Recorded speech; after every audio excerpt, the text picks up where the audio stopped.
श्री श्री राधा रमणो जयति भज निताय गौर राधे श्याम।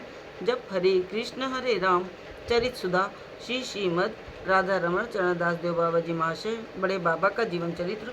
मूल बंगला संपादक प्रकाशक श्री रामदास बाबा जी।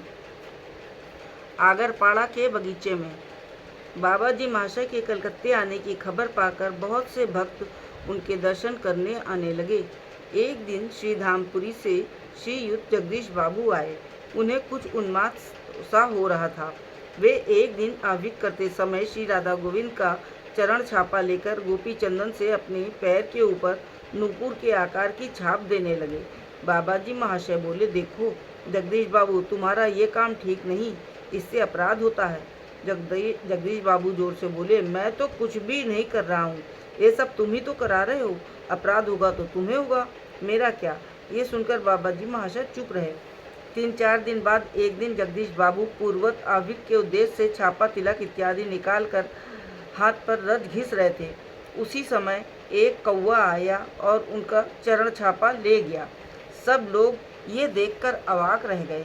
एक बूढ़े व्यक्ति ने बाबा जी महाशय को जब ये संवाद दिया तो वे जगदीश बाबू के पास गए और बोले, अब भी तुम्हारी समझ में नहीं आ रहा है?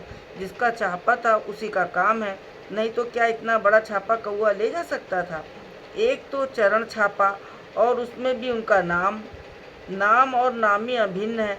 नामी से भी नाम का महात्म्य बड़ा है। तुम उनकी अवमानना करो तो क्या वो तुम्हें सही होगा? तो क्या वो उनको सही होगा? बहुत ठीक हुआ है जगदीश, कौवा हुआ कुछ नहीं, ये सब तुम्हारी चतुराई है, खूब समझता हूँ।